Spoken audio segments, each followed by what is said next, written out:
রাজধানীর গুলশান ২-এর ১১ নম্বর রোডে অবৈধভাবে ইস্টার্ন হাউজিং থেকে ফ্ল্যাট গ্রহণের মামলায় গেল মে মাসে ব্রিটিশ এমপি টিউলিপ সিদ্দিককে তলব করে চিঠি দেয় দুদক। তবে সংস্থাটির দাবি, টিউলিপ সিদ্দিক চিঠি পাচ্ছেন না বলে বিভিন্ন মাধ্যমে অভিযোগ করেছেন।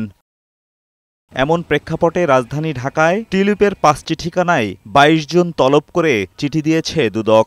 সংশ্লিষ্ট থানায় রেজিস্ট্রি ডাকযোগে এবং সরাসরি দুদকের কর্মকর্তারা এসব ঠিকানায় চিঠি প্রকাশ্য স্থানে পাঠিয়েছেন।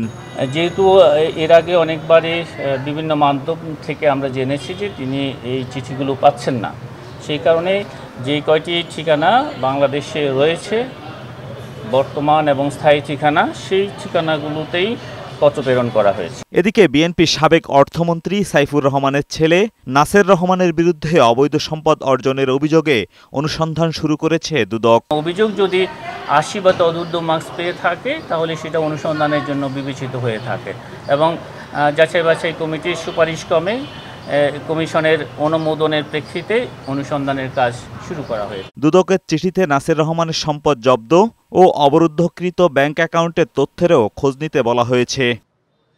এজাজুল হক মুকুল, বৈশাখী সংবাদ, ঢাকা।